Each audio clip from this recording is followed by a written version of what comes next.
What's up, everybody? Gate 7 International is back. Another Sunday, another Olympiacos win. I love it when we're talking about wins. I love it when we're talking about the team actually doing what it's supposed to do and not the horrible surprises that we had last year. Anyway, I'm your host, Adi. I'm joined here by Costa and Dimitri. You guys met him once before. The newest co-host, the newest member of our team, officially now. Now you guys know that he's here and part of the team. How are you guys doing today? I hope you enjoyed the game. Who goes first? Me? Yeah, you can go first. So go ahead. Good, man. Thrylos Express through past Giannina. Good victory. It's kind of like the old days where we're just coming on the show and it's like, yeah, we won again. All good. I mean, it was really one of those games where we shut up shop in the first half. Were kind of fortuitous to open the score. Bit of a lucky deflection from a Podense shot with his left foot from outside the box. It's 1-0. Very easy, and then Podense makes it 2 with another shot with his left foot again from kind of the edge of the box, and the ball swerves and goes into the corner. Keeper can do nothing. And it's like, all right, this is going to be nice and easy. And we go into the game with 5 changes, and then the manager makes substitutions at halftime, takes Freire and Fortunis off, and then the second half's kind of one of those. All right, get me another beer. Are there any Doritos around? Nothing really happening. And then Rodinei gets a goal at the end, which he deserves because he's been fantastic since the official games started this season. And you saw the celebrations. He's such a popular figure in the team, and that was nice to see. So it's kind of like cherry on top with that third goal, clean sheet. What more do you want, really? Very true. Dimitri? I agree. Relaxed game. Only for about 5-10 minutes did I feel like, oh, this could be a contest. It was after 2-0, end of the first half, when Bas was starting to sort of press. They had a couple of corners. The fans were getting in the atmosphere. I mean, they always have I feel like they have one of the better grounds to play at with regards to atmosphere when it comes down to like smaller teams in Greece. So it's always a tough crowd. It's always a tough away game to go to. And once they start having chances and start putting a bit of pressure on, their fans get behind them. So there was about 5-10 minutes there, end of the first half, where I was like, oh, this could be a bit of a game. But it was actually quite a lot more relaxed than I was expecting. I agree with everything Costa said, apart from the second half. He said, let's try and get some more beers and more Doritos. I was saying, too many beers. Now I'm sleepy. Because that second half was just not like, I think it was the worst second half I've seen so far this season, just based on like entertainment value. Like everyone was just going through the motions. Chuffed for Rodinei, my boy. Like I've been riding him in a great way this whole season. Like I think he's been fantastic. I'm so pleased for him because like I don't know if I'm getting a soft spot for him just because of the passion and the attitude he's putting on, and he's always trying and just running that entire wing himself. I was chuffed for him, so very pleased it ended like that. But yeah, very chill, relaxed game in my opinion. Yeah, you gotta love it. You gotta love when the team handles business like that, because in good years, this is how these games usually go. Maybe a little bit difficult on the road, but we usually clean up, get the score line, looks like a comfortable day at work, and then we move on. Now, before we go into a little bit more analysis into the game, guys, don't forget to like and subscribe. Those of you that are tuning in, I only see a handful of likes, and there's a few dozen of you guys that are in here already. So please go ahead, quickly hit that like button. It costs you nothing, and it takes about 2 seconds to do. The engagements help us find more red and white fans around the world. This is a growing community, and we need to have all the fans that we can find to help support Olympiacos and support us in our European endeavors as well. And then don't forget, everybody, you can find us on Patreon as well. A lot of great stuff going on. We have another interview. We had an interview with the ex-president of Huracan, the club we got Santiago Eze from.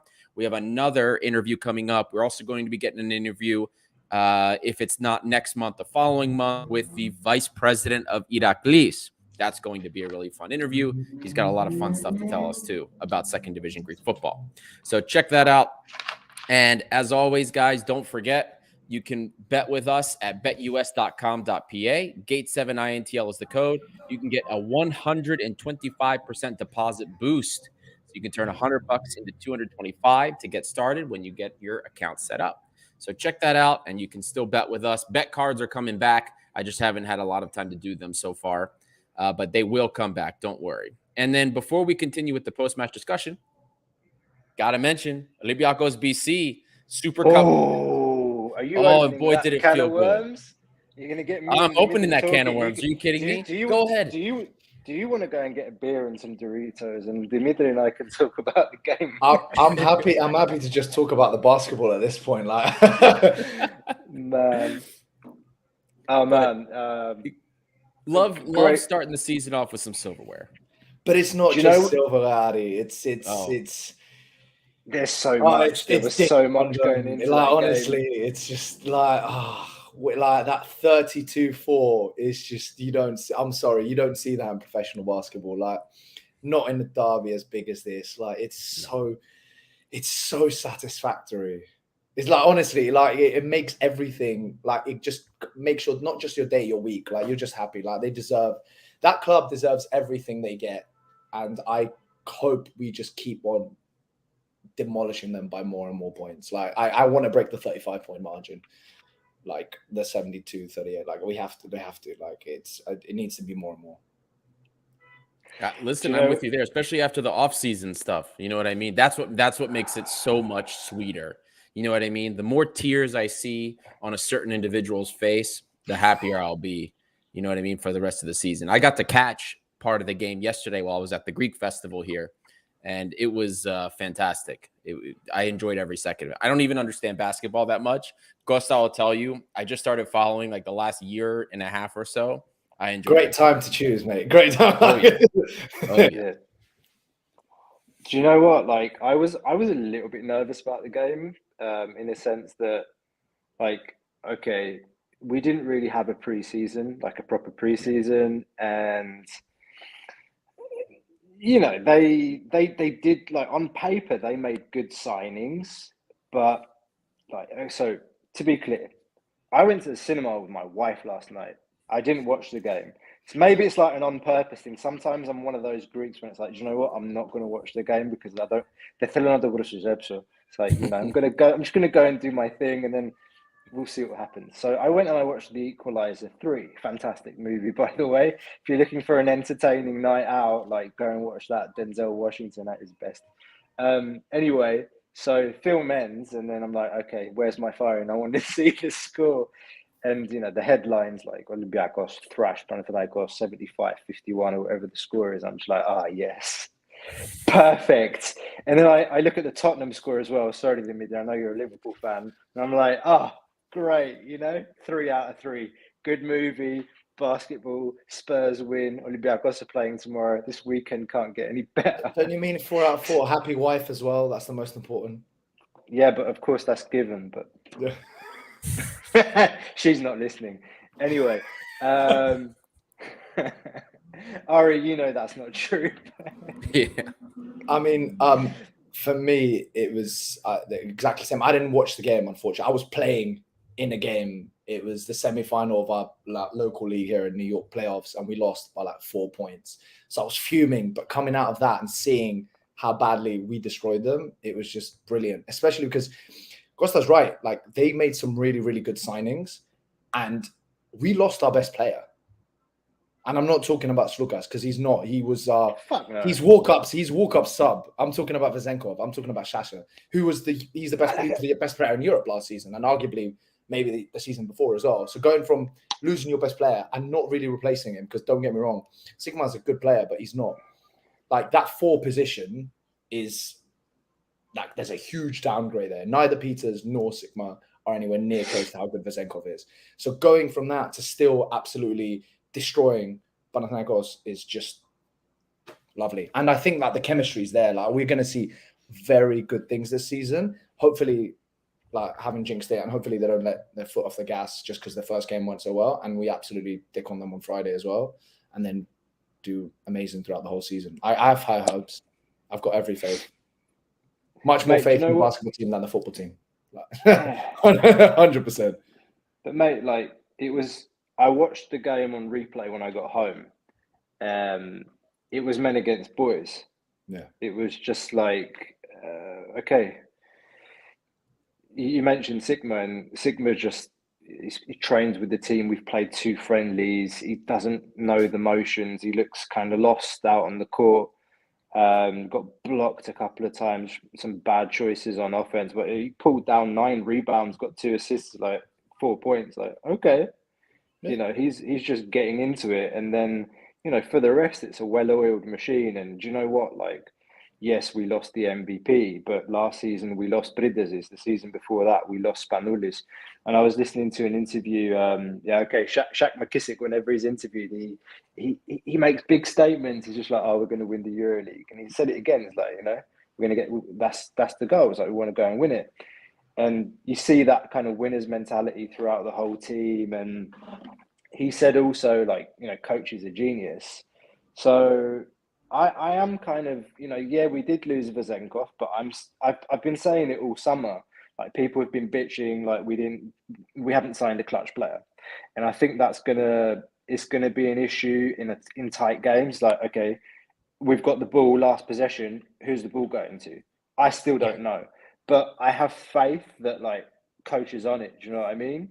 It's the Cobra. So, You give it to the Cobra.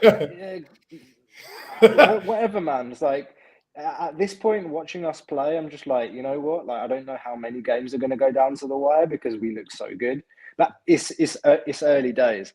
But there was another funny thing today. Like, I was looking at EuroLeague's TV app because I was thinking about buying into it, and it's gone up €20 from last season. Fuckers. Anyway, like I watched. We got the discount a couple of days ago. It was 20% off. Anyway. I didn't. Sorry, I assumed you already had it. It was 27. No, but it expired. That's another conversation. But I started watching the third quarter of the Monaco game. I was like, okay, I'm going to watch the third quarter of the Monaco game. And you know what? The thing about the third quarter, Slukas didn't play in the third quarter of the Monaco game. And Isaiah Kanan's defense on James. That's what won us that game. I kept saying the defense on James. But you know what I noticed? So like we get the go ahead bucket and we just keep scoring in the third quarter. And there's a moment where like I think we have possession Monaco have possession after we've got the go ahead bucket, and you see Slukas' face on the bench. And he's just like this, and like we've gone ahead, and I just noticed that today. And I obviously never noticed that when I was watching the game. Because that's the lot you're thinking about. You're thinking about you don't care. I know exactly, but like I noticed his body language on the bench, and I was just like, "You little cunt." So, sorry, YouTube, for my language, but it's like we've just gone ahead, like we're beating them 26-4 or whatever it was in the third quarter, and you're sitting there like a mope on the bench, like because you're not the one exactly in that comeback. Yeah. And I said that to a mate of mine who's a Panathinaikos fan the other day. We were chatting about the game, and I was like, "Look, mate, paid like good luck with this chap. You paid $3 million for him. He's 33 years old, and do you know what? Like when Egeman, when the manager realizes that actually he's not going to be playing the 30 minutes that Slukas wants to play because he wasn't happy with 20, he wants to play 30 minutes. When he doesn't start playing 30 minutes, it's going to be fucking problem in their locker room." Just like he was over here, but like it never showed. So anyway, no, just some things I was wondering watching back that game. And yeah, of course, we play them again on Friday. It's going to be a different game in their stadium. It won't be a 25-point game. It won't be a 25-point game. But I am confident. I think realistically, if I had to put money on, I'd say we'd win. But if it does get that high, they're just gonna light flares and blow up the stadium again. I felt bad. I felt bad for Rodos yesterday, man. Like I don't know if they could have afforded a destroyed stadium. So thank God. Yeah. Thank God it didn't get to that, because I was thinking, after the game, I was like, imagine if they just started doing that to them. Like, imagine being the council in Rhodes and being like, nope, not having this anymore. For sure. Well, moving back to football topic, it's always nice to chat about the Olympiacos basketball victories, and I'm sure we're going to do more also with Red Point Guard again.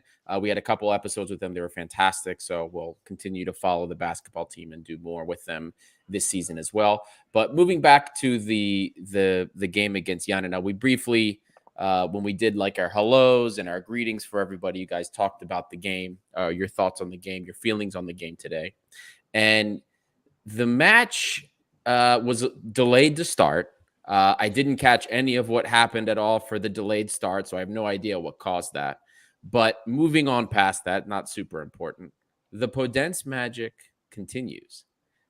This man now has 5 goal contributions in his 5 matches that he's played for us.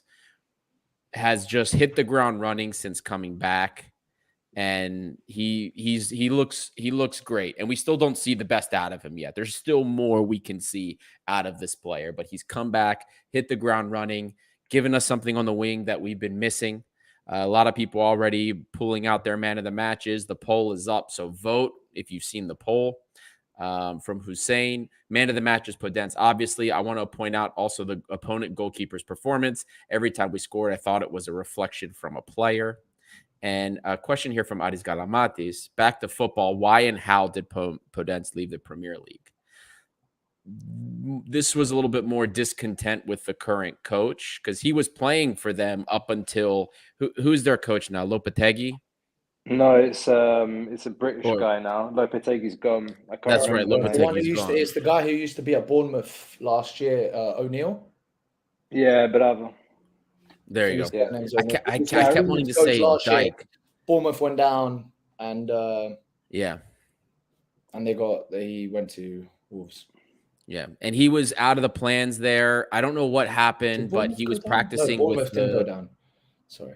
Apologies. Sorry. I just thought to myself, Bournemouth didn't go down last year. I just said they did. But yeah, sorry to interrupt. brain fart. Yeah. Yeah, but he basically, first he was benched, and then he started training with the U23s. Yeah. So he was training with the reserves, with the U23 team, wasn't being counted on. I've read so many different things about what happened, locker room bust up between him and the coach. I've read so many different things. I don't know what's true, but whatever the case was, it just wasn't working out. And that is the reason that we have him back again. There's clearly no way back for him. There was no way back for him, at least this season. So at least here he has a chance to play in Europe. He has a chance to play regularly at a place that loves him. So it's no. Yep. Aris Galamatis, that's who he was training with U23s. He had pictures with them. It was bad, but you know what I mean? You don't know what goes on behind closed doors, so you have no idea what led to that, but we're happy. Whatever the case is, he's back here. We love him. He's doing fantastic. So we're not going to look a gift horse in the mouth there. But what do you guys make of Podence's return and his performances, how he looks? What do you make? Is there's still more to see from him? Costa, you start. I think there's visible improvement in his touch since he came back. Like the first couple of games, there's like a ball coming in over the top, which he'd typically like stick to his boot. And you saw some touches that were getting away from him in the first couple of matches, but today you saw the improvement there, like in terms of the match fitness. And just sharper. Of course, it's Greek league against the weaker opponent. No disrespect to Bas, but he's finding a groove. He knows the players around him. He's played with Madi and Fortounis before, and that kind of the partnership or the combinations on the right hand side with Rodinei bombing forward and giving those options to the attackers. Like he can either, like Podense or Fortounis can play a through ball to Rodinei, or they can let Rodinei take a player with him and create space for them to go inside. There are nice things happening on that side of the pitch, and you see some good chemistry between like Madi, Fortounis, Podense, Rodinei. So I think like that's funny. It's funny that I remember Pedro Martinez' second season, we used to see those kind of combination players with Valbuena, Omar on the right hand side, and Podense. Those little triangles were just the same kind of movements, and we're seeing similar, if not like even more intricate, like exciting moves on the right hand side now with Martinez ball. So to go back to Podense, I was really impressed with the second goal today in particular, like the way he hits it. It swerves kind of outwards into the bottom corner, like keeper could do nothing. So yeah, no, I think the scary thing is that I don't think he's 70% fit. I think he's hitting 70% of his ability. So I still think there's more. I still think there's more to come. Dimitri? I agree. There's definitely more to come. I think clear that these Martinez is managing minutes. Big game on Thursday, very big game. But actually, a whole European campaign is played on Thursday. Really, you don't win there, you're struggling to make conference. Really, so that's why we saw those substitutions. That's why we saw the rhythm go down in the second half, in my opinion. So Podense's minutes are being limited, and he's playing at 60-70%, but he's showing his quality is incredible. Even at that level, even not playing 100%. Is that down to lack of playing time with Wolves and the situation that happened and lack of preseason? Probably. But the fact that he played with us before gives him that sort of like seamless transition. It's like what we're saying with basketball, like Milutinov and Nigel Williams-Goss, they just like the team's just like seamless because they've returned. Sometimes we've seen in the past that like returning players actually end up becoming a tragedy. Like you remember Miralas, Yaya Toure, players that are like massive names that they come back and you're like, oh my God, this is like the best thing ever. But because Podense has come back at such a young age still, he has so much more to give. And the way he left, he didn't come back for the money. He's come back because he's like, nah, like, what the fuck? Like, I should not, like, whatever happened at Wolves should not have happened. Like, I'm too good for this. So I'm going to go and prove everyone wrong. So he's come back with a point to prove. And I think once he gets his fitness and once he gets more minutes, he will be the main guy alongside Fortunis in our team. Like they'll be the backbone. He won't be. I'd be very surprised if he gets his full fitness and yet he's not the main man. Like there will be something wrong because he has the most quality and he knows the team and he has passion. And that second goal when I first saw the second goal, I thought that was a deflection. That he hit that so nice that I thought that was a deflection because it was like the keeper was in no man's land. The keeper got so confused. The ball went like that. That was like Roberto Carlos-esque, where it just swerves and you're like, shit, that's got to hit. That must have hit off someone to like confuse the keeper that badly, which is just goes to show what an amazing goal it was. But yeah, bottom point is bottom line is he's only going to get better really, and he's hit the ground running. And Thursday, I think he's going to start on Thursday, and hopefully gives us another great performance. Really, like he gives us that magic. I'm with you there. And at the very least, even if we're not getting a lot of end product off of him, you do know that he's going to be one of those players that's helping us progress the ball into the final third, progressing the ball into the penalty area. He was like that even the first time around with us. And, I'm going to reference these stats that we posted on social media over and over again with respect to that. Whether it's the Premier League, whether it was Greece, he's always one of those players that's the best in the league. Or one, if not the best, one of the best in the league when it comes to doing things like that. So even if we're not getting end product out of him, which we are, I mean, his shot is much better now than it was his first time around. I swear he had the worst pussyfoot when it came to shooting. It looked like a high school girl shooting a soccer ball before. It was terrible. But now, like, he's got real strength behind that. I mean, he really does. Costa, you brought this question up. I just want to address this real quick. From Midnight Sprite about Modric coming to Olympiacos. This isn't happening, guys. I'm going to tell you. I'm going to share with you something. What have you been drinking, mate? Aside from the fact that I couldn't see him ever coming here in the first place. The second thing is we had shared kind of like messing around the Sergio Ramos rumor on Instagram, and we were told directly by the club, we don't make these transfers anymore. Like that's done. That time with the club is over with. So I'm going to tell you guys now, don't believe any of that crap because it's not happening. And that sounds like nonsense That's not good shit. That's bullshit, as the article was written, for those of you that have read it. But moving back on. Oh, Lambro owes us a left back. He's out there watching Ramon in Spain, hating life. Can I bring this up because Yeah. I mentioned there were 5 changes from the last game against Aris. So Ortega came in for Kini. Doi came in for Retos, who was out of the squad. So he got rested today because he picked up a bit of a knock at the end of the Aris game, hamstring.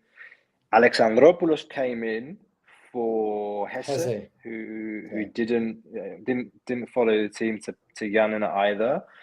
Podense started and Biel started in the places of Masouras and Solbake. Alexandropoulos.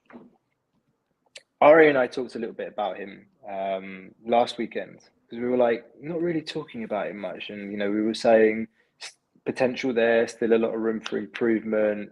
Needs to get better at decision making. Basically, like talented player, still 21. Martinez has got he's got something there, and he needs to work with him.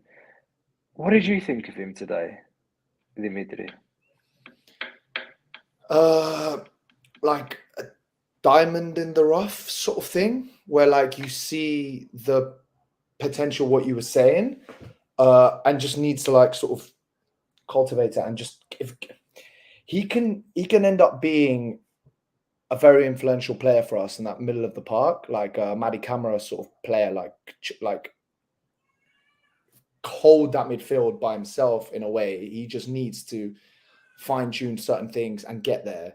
I agree with what someone said above. We literally just had it. Zach, he said the fire in his eyes. I mean, you get that with a lot of Greek players. That they come in, they know what it means to play for the club, and that I think elevates their game because they come in and they play with that extra passion, and especially as a midfielder, you need someone who's going to come in and just be like, yeah, I'm going to make my presence known. So I think that's something that he has already. Like, he has the passion, he has the mentality. He just needs to like fine-tune other bits of his game to get to that next level and be a starter for us. And actually, I think he has the potential to be a game changer for the Greek national team, because let's be perfectly honest, the national team, there's no one really special now, that, especially with Fortounis out, there's that midfield. There's nobody special deep, especially. We have no special deep midfielders at all. We have nothing special in the Greek national team at all anyways. So aside from that, but Alexandropoulos could be like, he has the potential to be a starter, not just for us, but for the Greek national team. And his signing to, was it Sporting Lisbon he went to from Panathinaikos? Yep. Yeah, that's not a coincidence. You don't go from the Greek league to a big team if they don't see something, especially at a young age. Like Retos, big transfer. Yes, okay, didn't work out, came back, but like, do you know what I mean? Like, you don't have players like that. Like, it's very rare that they'll go and just fuck up. So I just saw the comment as well. Mandalos, right? Yeah, okay, we're not going to talk about Mandalos, but yeah, there's. I was pleased with him today, and considering how I've been like creaming my pants over Hesse and just going, oh my god, this is the best thing that's ever happened to us. Like he's coming to that midfield. The minute Hesse got injured against Freiburg, like. It's him. Yeah. He is just as important to our game, in my opinion, as Fortounis is at the moment. We look a completely different side of that Hesse. And today, not having him in, which I think was great by Martinez, great rotation, very, very happy with this rotation. If I could give Martinez a score, I'd probably give him a 9, maybe even a 10. Like, I think the players that he had, maybe I wouldn't have started El Kabi. I would have rested him as well. But the different players he brought in today compared to the Aris game with a mind on Thursday was excellent. Because Alexandropoulos came in, Hesse was rested, brilliant, because Hesse is going to be our main man all year. Alexandropoulos came in and did a great job. So, happy. And I think it's, if he gets the minutes, it's only going to get better. Yeah. I'm going to shamelessly plug the deep dive here. But my whole thing with Alexandropoulos when he came in was the work rate was there, very visible. For me, the question more offensively with him was he loves to carry the ball forward. And we saw that at Olympiacos. At Sporting, it was a reason why he was benched, carrying the ball too long. So the one thing was for him to have success, he's got to buy into the system. Got to buy into the system. Can't carry the ball. Hustle, do your defensive work, distribute the ball very quickly, 1-2 touch. And he's done that so far. You know what? Even in the games where he hasn't been so that we've seen and he hasn't been maybe amazing on the pitch, the work rate is there, especially defensively. And then today he actually worked the ball around pretty well. And he's done that since the season has started for the most part. The more game time he gets, the more confident he will get. I am convinced that maybe even long-term moving forward, we'll see him. It wouldn't surprise me to see him as a mainstay in the midfield. But you are 100% correct. Esse is the number one, especially like the primary DM, we'll say, the primary DM partner to a guy like Madi. What he does, I mean, I really am going to overdo, we'll say, the support of Esse on this because what he does is so thankless. And I still have people that will message me, why are you talking about Esse? He's nothing special. He hasn't done anything special. If you believe Esse is not special, then you are not watching the game properly. Just watch it. Watch a game he plays. Like after you watch the Freiburg game. The Freiburg game again. That's all you need to watch before he gets hurt. And watch Esse the whole time. Watch what he sees. Watch his head. Watch his body turn. The guy he's so quick and so aware of what's happening. He's already taking 2 steps to where the ball's about to be before the other players even played it. He just is so good at reading the play. And I talked about that in the scouting report also. Very special player like that. Is he going to be getting like 8-9 assists a year or goal contributions out the wazoo? No, that's not the type of player. But is this guy going to be like a lockdown midfielder for us? Yes. And that's going to be super important for Europe. But just on the thing with Esse. But back to Alexandropoulos, like the potential that we see. Gosa and I talked about what was the expectation with Alexandropoulos, right? Because a lot of people said they were disappointed. I don't know what their expectation was. What are you expecting? He's a 21-year-old Greek midfielder. What are you expecting, Messi? Exactly. No, I don't know. I think some people either were expecting maybe like Madi or maybe I don't know, maybe a little bit of both. I have no idea. But he's doing well, especially in the role. And if he keeps performing like this with that aggression and with that passion on the field, he's only going to see more time. And I wish we could say this for half of the other Greek kids that we had on in the academy. But the thing is what you said. He has to buy into the system, and the thing with this is you get a move from Panathinaikos to Sporting Lisbon at the age of 20, 19. How old was he when he transferred? 21. Your ego just goes from here to here, right? Yeah. You think you're Mr. Big Bollocks, and then from there to now move to Olympiacos and have someone say to you, look, you have to have patience, do what I tell you, like stay within this box. Like this is what you have to do. It takes a lot of mental strength and character to be able to like put your ego to the side and say, do you know what? I'll do what I'm told to do because it's going to help the team, because it's going to help me, it's going to make me a better player. And that's completely fine. If it means he's not as offensive, that's completely fine. He probably his best offensive contribution might have been that goal against Genk at the start of the season, and I'm okay with if that's his best offensive contribution because he basically secured Europa League football. Because the Serbian team that we played against, Tutu, sounds like Tutuna. I don't even know what that team was called.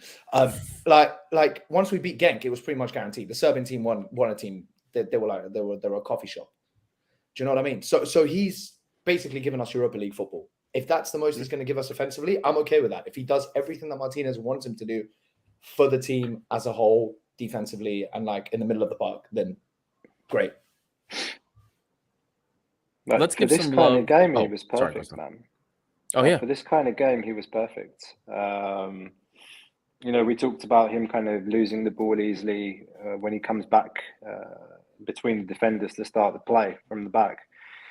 Didn't really do that today. He was operating really more in the centre. Doy was bringing the ball out. I mean, we were dominant, so Maddie had a really strong game too.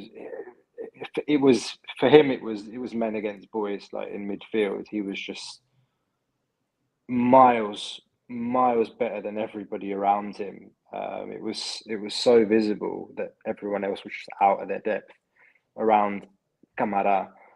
But when Alexandropoulos got on the ball, he was calm, collected. He drove forward. He released the ball when he had to, and it's good confidence boost for him this kind of game today. He did go in a bit rash on some challenges, like the yellow card that he picked up, and he thought, okay, now he's on thin ice for the rest of the game. That was in, I think, the 35th minute or something in the first half. So he needs to be careful with that kind of thing. But definitely, man, like, when you think back to the midfield we had last season, and no disrespect to Jan and Villa and Juan Imbom, but like the pace that we have in midfield right now, like we've got motors everywhere, whether it's Alexandropoulos, whether it's Hesse, or whether it's Madi. Like those three, they can run, they can press, they can hustle. And that's really good. That's really good to see. Like you didn't notice a breakdown in midfield, let's say, because Hesse wasn't playing today. Again, we're playing against Bas, but still, it's a player really, Alexandropoulos, who hasn't played much this season. After the Genk game, he's had some cameos. Mate, I think started one other game. I think he came on the Lamia game. He played the Lamia game, I remember. Like he came on for about 40 minutes or something, 30 minutes. But apart from that, I don't remember him getting any major minutes anywhere else. Yeah, no, so he hasn't played much. But like his performance today was something to focus on, I think. And the other one for me was Ortega. Because the big question, or one of the big questions for Thursday's game is, Kinney or Ortega, because the feeling is probably going to be Kinney, but honestly, by far Ortega's best game in a well, I won't say red and white shirt because we didn't play in red and white today. Tasty game. You called him tasty. Yeah, no, he looked tasty today, man. Like he wasn't afraid to go forward, like run at people, dribble out of trouble. He confidence, like you could see confidence and just kind of, all right, I know a thing or two here. Like I know my teammates' names, and like he looked much better. He looked much better today than in other games. Still gets caught out a few times, like he gets caught forward, but he recovered a couple of times well. Honestly, man, like, that's going to be a difficult one for the manager to pick. But did we bring this guy for a starter or not? Like that's still a question mark for me, and for probably like most of the fan base right now. I mean, well, easy. It's an easy choice for me. From what I've seen so far this season, Ortega is by far the superior player. From his performances, between him and Kini, just the performances for Olympiacos this season so far. I'm not talking about anything else outside of that. Ortega has played much better, in my opinion. I like today. He was great. And I think you're right. He's going to start Kini on Thursday. Of course he is. That's why he rested him today. Like, I wouldn't be surprised if he does that. But hopefully he sees Ortega's good performance today and goes, do you know what? Actually, I might play him. But yeah, I thought he was. When he called him tasty, I was like, yeah, mate. Like he's been brilliant. I was watching it like in the fan club, going, yeah, like I was saying it to everyone. I was like, he looks great today. Ortega looks so much better than Kini does. So I think it shouldn't even be a conversation. I think long term that will be the case. This is only the second full 90 Ortega has played for us so far. And fun statistic, in both full 90-minute performances, he's got 2 assists. Every full 90-minute performance he's played for us so far, he has an assist in each one. He played the full 90 today. He got one today as well, Yeah, he got the full 90 today, and then he got one against Gifisia. Those are the only 2 games he's played a full 90. So I think in the long run, like something I also said in the scouting report, Giannina is not supposed to be a day in, day out left back. He is here as a rotation piece, an alternate. Moving forward, it'll be Ortega 100%. There's no way he's not. Absolutely no way he's not. But the guy's a great. It's so refreshing to see somebody that overlaps finally and like can get forward and isn't afraid to, and is also still functional defensively now on that left side where we were accustomed to the opposite, having somebody that maybe was okay defensively but wouldn't push the ball past half field or wouldn't go into the final third. It's very refreshing. It's very nice to have. 100%. Well, let's give some love to our other fullback, Rodinei. Give him some love. Oh, Costa put up the like and subscribe. Don't forget to do that. We're 41 minutes in. Help us find more red and white fans. This is how we find them. The engagements are what push us through the algorithm. So do that. Help us. Costs you nothing, and it takes you about 2 seconds to do. But Rodinei, I have a question here in the banner. I had to do it. Comparing him to the last really solid right back we've had at this club. Is it Omar or Omer? I thought it was Omar. But it's spelled Omer. No, it's not spelled with an A. It's with an A. I had him on FIFA. I had a Feyenoord on career mode. I've been spelling it Omer forever. Really? You fraud. Yeah, I've done it. Such a fraud. God, how can you? It's funny because you managed to spell his first name wrong, which is 4 characters, but I'm guessing you can spell El Abdelawi. Oh yeah, I get that one right all the time. I've had someone spell my surname correctly, which in English is practically impossible because you have MTS in the middle, but this managed to spell Demetrius wrong, and it's like, bro, come on. Standard things. I'm gonna go first with Rodney just because I'm obsessed. Very, very happy with him and everything I've seen so far. Like I was singing Ortega's praises compared to Giannina in the previous segment. Yep, great. I was singing Podense's praises, hitting the ground running, but there's more to see. Same with Alexandropoulos, more to see. Now Rodinei, this man is a changed beast since the summer. Like honestly, oh my God, like I love it. I love it. It's so beautiful to see someone in the Greek league like a fullback just playing the fullback role that Rodinei's playing, which in the rest of Europe in the big leagues has sort of evolved in the last 5 years. And I feel like Greece is finally catching up. It's like a fashion trend that Greece is late on, or a cinema release. This is what it is. This man is playing the entire wing on his own, sometimes brilliantly, and sometimes when he teams up with Fortunis or Podense, like Costa is saying, the automatismi. How do we say automatismi in English? Combinations. The combination. Like they know where each other are. It's like they're psychic. Like honestly, like the way he played. Like there was a couple, especially at the start of the game, it was with Fortunis, and then later on it was with Podense. But at the start of the game, there was a couple of 1-2s Fortunis, and I'm just like, yo, these guys can find each other with eyes closed. It's as if they played together for years. It is beautiful, beautiful. Sorry, I'm sounding like a teenage girl gushing over Justin Bieber, but Rodinei is brilliant. I'm really happy with him, and well-deserved goal at the end. And he just keeps running, and he's giving me like workhorse vibes that he's just going to play the whole game and not get tired, and he's going to play the whole season and not get tired, and he's going to play for the Brazilian national team for like the World Cup and not get tired. He should, etc. So I hope I don't jinx it, but he looks like someone who could just put like maximum effort every single game and just not need to come off. Can I tell you something? Sorry, I'm just what were you saying? Ahead. Sorry. No, I was just going to answer the actual question, how he compares to Omar, because I completely forgot about that. But I loved El Abdelawi. I loved El Abdelawi. We all did. Different kind of player because of Rodinei's physicality. Like Rodinei's the sort of player that like he's going to run through you.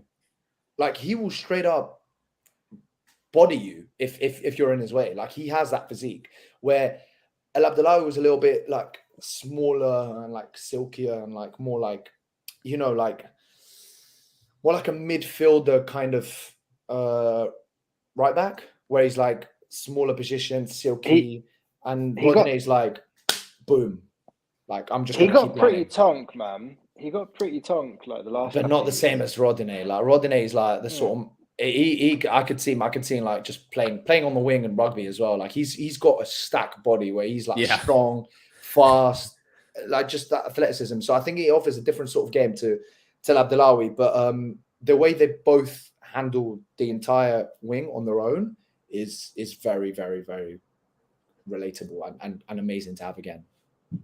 So I'm going to share with you guys, because you brought up something very interesting, Dimitri, about how Rodinei, like this season after the summer, has been amazing. He's been an incredible player. I looked at his stats from last season when he joined us. And if we're comparing his progressions, his final third entries, his volume of balls into the box, things like that, a lot of it proportionally to what the team has been doing is actually very similar, and it's close to the same. The difference is we have a much better team, and a team that can assist and do more. Last season, we had games where all of our production came from him. Literally, we would have nothing from the left, very little up the middle, and a lot of it coming down the right. It didn't amount to much because the team was shit back then, sorry. But even now, if we take some of the same numbers or the same proportion of attacks that occur on the team, a lot of it is still very similar. But the difference is the style of play. The team is better. The style of play is better. All of it is better, and that makes him look even better. Like, now we're really seeing what can be done when he's got the proper pieces around him and people that can actually support him and do things for him instead of him having to do everything himself. So it's very it's just fantastic. I love the guy, and I agree with you 100%. Like, I mean, he just looks like he can bulldoze over anybody. I mean, I forgot what his metrics were. I can pull that up, his body weight and everything, but he's a beast. He's a big boy. Costa, go ahead. I'll pull this up so I can find his. I think the question's unfair in a sense that you're talking about one player on the one hand who ended up a captain of the club, played for the club for 6 seasons. You never play these games. You hate this game. This is your response for every time we do one of these. Yeah, I don't know. Like, next up, Alexandropoulos against Milivojevic. No. What? That's ridiculous. Well, there you go. See, same answer. But to be that, I think the important question here is, what were we expecting this season? Because, as you said, it was difficult to judge a player like that, I think, and we did judge Rodinei based on what we saw last season. That's what we do. That's what fans do. Everyone has an opinion. Like, I think the important thing is that at the beginning of this season, you're like, all right, what do I know about Rodinei? So the guy can dribble. I think in Brazil, he was one of the players with the most dribbles, like successful dribbles in the league. Or like when compared to some of the best performing right backs or like wing backs in Europe, you look at his like success rate on dribbles and you're like, wow, he's up there with like Neymar or just out of this world kind of statistics. And you can see the attacking prowess. And you can see the question marks on the defensive side as well.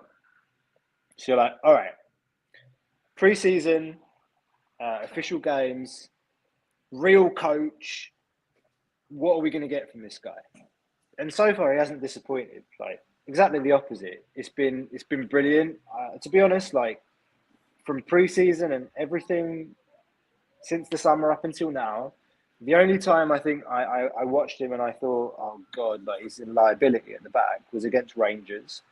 The Rangers game and another friendly where he got, I think the first friendly of the season where like balls were going in over the top and he was like making rash tackles. So far, like, against Freiburg, I thought he had a really good game, if I remember well. The thing with him is he can't play 3 games a week. Right. He cannot play 3 games a week. He's 31. He will turn 32 in January. Anyone that's 25, 26 doesn't understand. I know the difference because I played. Like, you feel the difference when you get over 30. And when you're running up and down like that, up and down the wing, the amount of times that Rodinei is doing that, you can't play 3 times a week. He played a full 90 today. Played a full 90. I think he played full 90 against Aris. And he's bloody going to start on Thursday. 100%.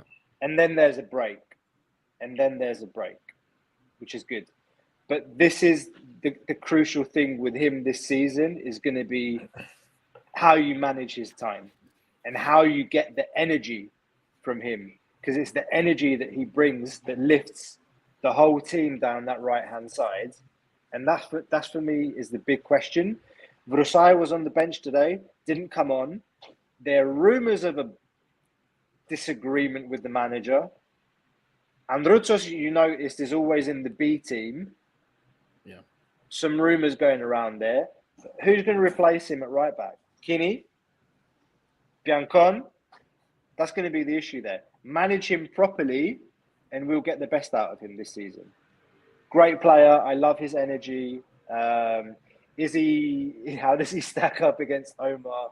No comment. Only history will tell. So, Adis in the comments here is right. Rodinei is actually only 5'9", so that's 177 centimeters. Damn, I'm taller than Rodinei. Omar was 5'10", 179 centimeters. That actually caught me by surprise. I just looked it up on Y Scout. Current body height, body weight. Very, very interesting. But anyway, yeah, the game for me is I agree with Dimitri's description of the comparison between the two. Like Omar, I thought maybe had a little bit like a silkier, closer touch, but Rodinei is just an animal going forward, and you love to see it. Yes, he does have big shoulders, Adis. I agree with you, mate. Omar couldn't do that dribble that Rodinei does when he cuts it like Rivaldo. Like, Rivaldo did that thing where he'd like fake a shot and he'd like just cut the ball like in.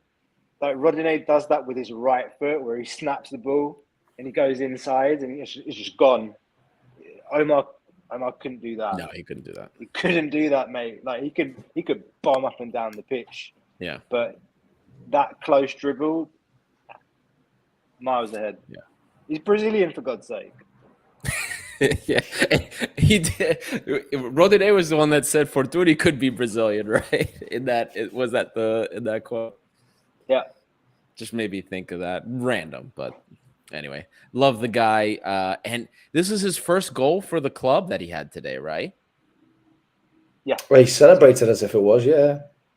He felt it. Somebody said it in the comments, and I looked it up, and I couldn't find another goal that he scored. So well, he got the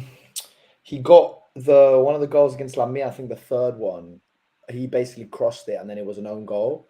So that was the closest he's had to a goal because it was basically his cross, and then the Lamia defender basically shot into his own net. So I got it. That does make sense.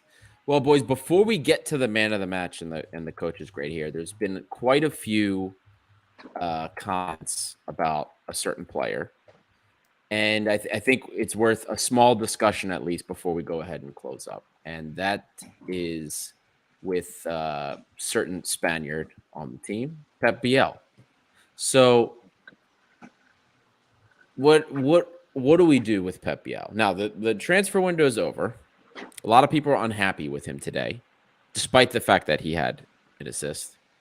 A lot of people are unhappy with him, have been unhappy with him, especially considering the price tag that we paid for him before. They don't believe we've seen all we can see. Some people are done. Some people are just finished and want to move on from him. So what do you boys think? I mean, we're forced right now. You can't do anything with him, so you have to ride it out. How many more chances do you give him? When do you finally decide it's time to move him on? Dimitri, do you start this time? So I got a very tiny bit of stick after the ratings on Wednesday for the Aris game because I thought he was decent when he came on. Today, and I've been one of his, not a supporter, but on the positive end of the scale, considering the criticisms he's been getting this season, both the stuff that I'm hearing in person and the things I'm hearing via social media from other fans. I've sort of been on the he's actually better than what people are saying about him.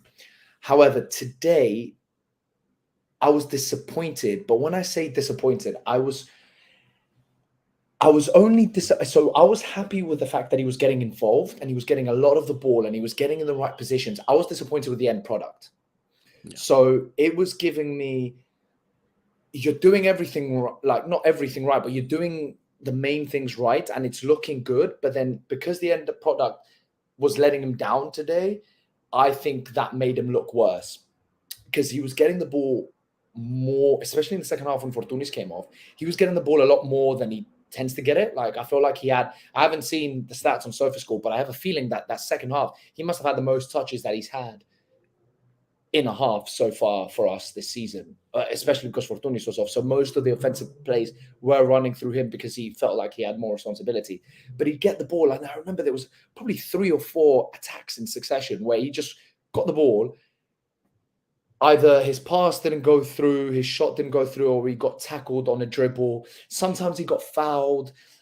Like, don't get me wrong, he did get fouled and the ref just didn't give it. But it was just like, oh, that is frustrating because you're doing everything right and the ball is there and you have the opportunity to create something. But if it was Fortounis or Podense in that situation, we would have had a chance. Like there would have been a better pass played. I'm not saying we would have scored, but it would have developed into something better.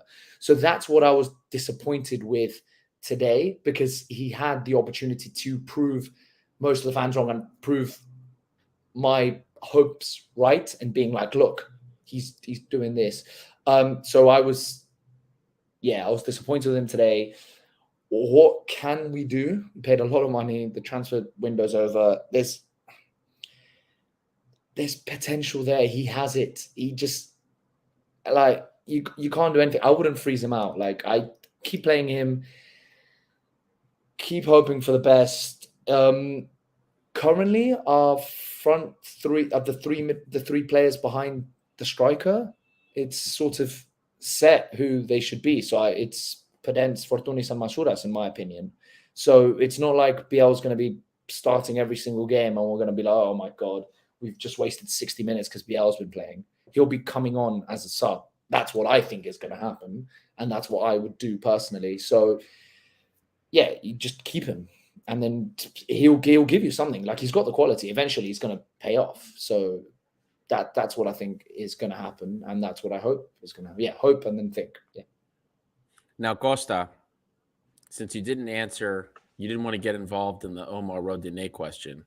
There's a comment here from Aris Galamatis that I think is very interesting. Biel is the Fortounis of Martins, misused, misled, very confused about what the team wants from him. So along the same lines, still talking about Pep Biel, what do you think about this comment? Given what everything Dimitri just said, which I think is 100% correct, what do you make of this comment? I think that Olympiacos fans have an expectation from Pep Biel to score 15 goals and to get 15 assists every season.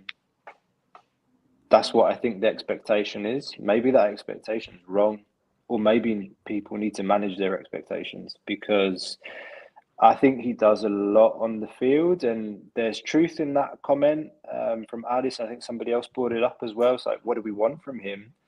I know Lakis Gavalas isn't going to be happy with me, but he looked to start the game today in the Masouras role, so he's playing up top really with El Kabi as a second striker, like shadow striker, call it what you want. And then in the second half, when Jovetic came on, he was playing out wide on the right.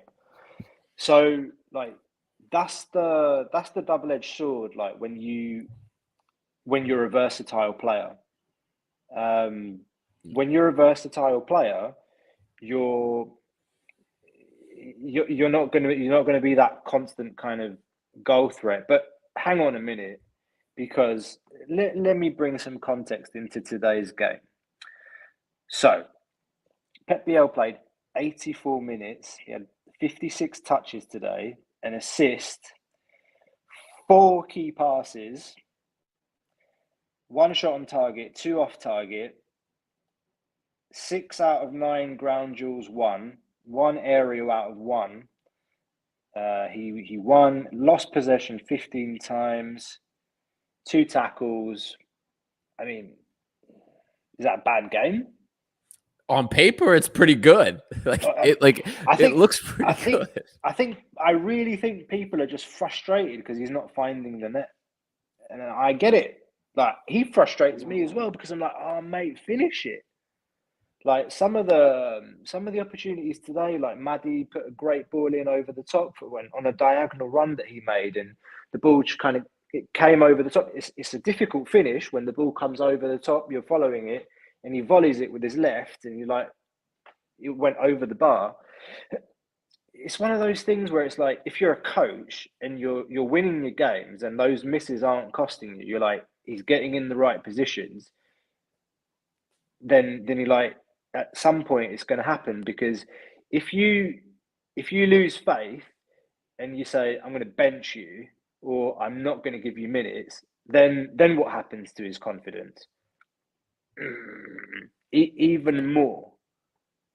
So I'm not saying you got to play him, but I'm saying he's getting into the positions, he is contributing, and he's doing more than maybe what people are expecting from him, because everyone's expecting the goals and the assists, like what he came to do, what we saw at Copenhagen. Everyone's like, oh, why can't he be the guy he was at Copenhagen? By the way, at Copenhagen, he was the guy. He was the guy at Copenhagen. Here, he's a guy. He's a guy. He's not the guy. And he's trying to fit in with all these other pieces. And by the way, it's still September. It's still September. So chill pill. Like, everyone's like, the manager's been saying it, all the press conferences, everyone's going to play their part this season. Right. He's missing them now. He was scoring them against Chukaritski away from home, and everyone was like, oh, raving about him. I do have a question mark about his confidence. It's true. Like, he shouldn't be missing so many opportunities with the quality that he has. I get it. I agree with that. But don't, like, the uproar and he's shit, he's this, that is way over the top. Way over the top for me. Yeah. 6 goal contributions now in his 12 appearances, which by all means isn't horrible. That's not a horrible statistic. And add to that fact that he is drastically underperforming his XG. So there's worse scenarios, at least in my opinion. But I do understand at least the frustrations that people have. But I agree with both of you on everything that you've said. Now, we are going on about an hour in, so it's about that time we're going to move towards our man of the match and coach's grade. But before we do, guys, again, over 100, I didn't see the exact number, but over 100 of you have passed through. We've only got 30 likes on this video. Like and subscribe really quick, costs you nothing, takes 5 seconds. We are on the road to 4,000 subscribers. We're over halfway there from the 3,000 point. So the engagements will help us find more people to get us to 4,000. So help us continue to do that and continue to grow. The poll is still up. Cast your vote. If you don't agree with the choices that are there, you can put whoever you want. But it's that time. Man of the match, coach's grade. We'll give you ours, then we'll share what you guys picked. This time, Costa C, you can start. Tell us your man of the match and give us your coach's grade. Today, man of the match.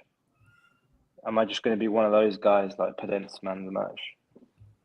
Come on, man. Yeah. 2 goals. Expedia. Yeah. Oh, is that Alexa agreeing with me? Expedite your decision. No. No, mate, I think Podense man of the match. He's impacted the game in that respect. Like with the 2 goals, just finished the game already from the first half. So man of the match, Podense, and then coach's grades. I think again, kind of what can I complain about? Brinic didn't play, so yeah, Brinic wasn't on the bench. No, coach, seriously, coach A. And do you know what? There is one thing I do want to say before we close down. Panathinaikos dropped points today. Yep. AEK play a tough match tomorrow against Ofi in Crete. They're going to be without Levi Garcia. He's not going to play tomorrow. We're holding our own at the top of the table. I think that's important. That the other teams are dropping points, and then we've got the big match against Panathinaikos after the next big match with Topola on Thursday. So I think we're in a really strong position, and props to the coach. And one thing I do want to say to the fans is, when Olympiacos put up those the press conferences, the live press conferences post match, go and watch those. It's really worth listening to him speak after, because the way he analyzes and the way he's opinionated about the game. And another thing you'll notice is just, it's how it's kind of cliche when a journalist asks a question about a specific player, and then the manager's like, it's about the team. But the way he justifies that every time he's asked about a specific performance, it's so almost perfect, what he says. The other day he was asked a question about Fortounis from Kotsis, and he talked about Fortounis' quality, but he said Fortounis plays the way he plays because his teammates accept him for who he is. He's not a player who, we know he's not strong defensively. We know he sometimes he gets lost, or he's not in his position. His teammates are ready to fill those gaps for him because they know what he can give in the final third of the pitch. And just those little things that he says, I find really, really interesting. I don't want to make any bold predictions about this manager yet because it's still very early, but I really, really I'm super impressed by everything that he's done at this club, since he's joined.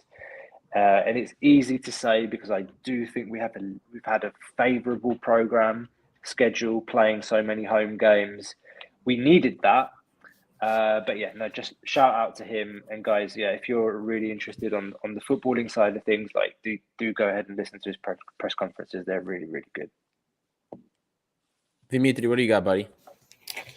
I agree with Costa on the fact that Podense gets man of the match, just because it's the 2 goals. But the same thing that I had with Ari, if it wasn't for the 2 goals of Podense and it wasn't for the 2 goals of Okabi, then my boy Rodine should have been man of the match both games.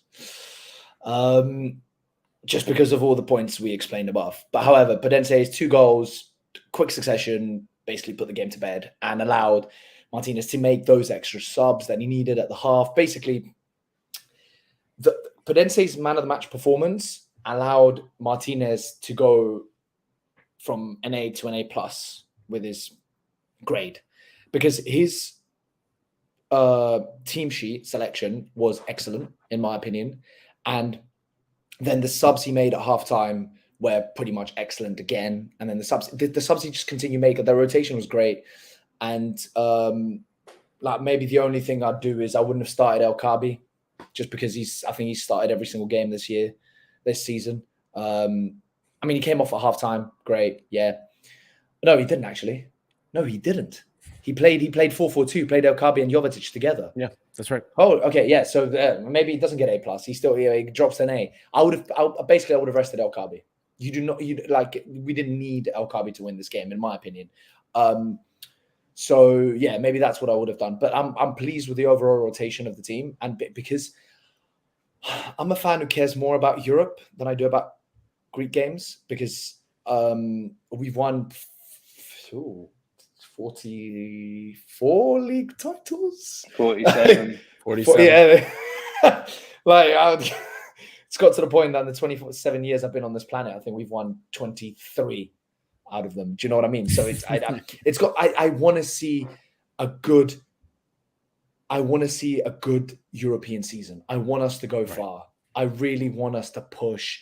I don't want us to drop into the Conference League and try and win it there. A lot of my friends are saying, "Oh, drop in the Conference League, get to the final in Ajax Stadium, Hagia Sophia, and win it there." Like, can you imagine all their fans like freaking out? I'm like, I don't care. I don't want that. I want us to go far in the Europa League.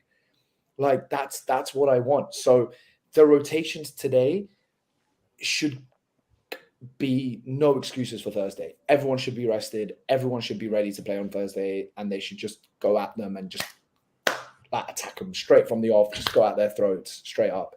So coach's grade A, man of the match Podense. But if it wasn't for his 2 goals, then Rodinei would have got it. Simple as that. And then Martinez would have got A+ if he had basically rested El Kabi, in my opinion. And maybe Rodinei. End of the game, I would have probably taken him off as well. Just El for Kabi the same reasons as El off. Kabi. 66 minutes. 66, yeah. Yeah, I would have probably not even started him. I would have probably, if you did need him, bring him on like 30th minute, 60th minute, 70th minute. I don't think you need to play 66 minutes in these games when you've played every single game so far this season. Yep. Well, I'm not going to disagree with either of you. I have the same man of the match, same coach's grade. So not very interesting. No difference between the 3 of us. I do think that there's an opportunity for Ike to drop some points here because Ike they haven't been great finishing. They only have 9 goals so far in the 5 matches that they played, which is really, compared to their scoring form last season, is not good. And of those 9 goals they've scored so far this season, 3 of them are penalties. A third of their goal scoring in this league has been penalties. Make of that what you will, but it is what it is. So I think there's a great opportunity away to drop penalties. Aris Galamatis has a comment. El Kabi is not that I disagree with this comment. I disagree with his previous comment as well. He's got 2 comments there. I disagree with the previous one. It was right a minute before as well. So the Europe, not the Europe. It's not his actually. Sorry, my bad. It's not your comment, Adi. But the conference is Europe too. I don't agree with that comment. Europa League is so much more prestigious than Conference League. Pauk got to the quarterfinals or something last year. Like, I mean, my nan could do. Like, us 3 could play in a team that does well in the Conference League. I'm sorry. Like the teams in that league, it's not like, it's a joke compared to the Europa League. Like, you go far in the Europa League, you're going through teams like Liverpool. You go far in the Conference League, you're going through teams like Pauk. Well, wasn't Roma in the final of Conference League? Didn't they win that like 2 years ago? Yeah, and they were in the final last season too, weren't they? For the Europa League, final of the Europa League, yeah. But it's because they had a really bad season in Italy, which is why they were in the Conference League. Like, they're not a Conference League team. Do you know what I mean? Right. Like, even West Ham that won it last year, they're not a Conference League team. Right. Like, yeah. So sorry, I'm a real snob towards the Conference League. I really don't want us to drop into that because we're a much better team. We're a Champions League team. Like, we're not a top 8, top 12, top 16 team in the Champions League, but we're a Champions League team. So at minimum, we should be aiming for a good season in the Europa League. Sorry. I love Hussein's comment here. Ike is practicing theater.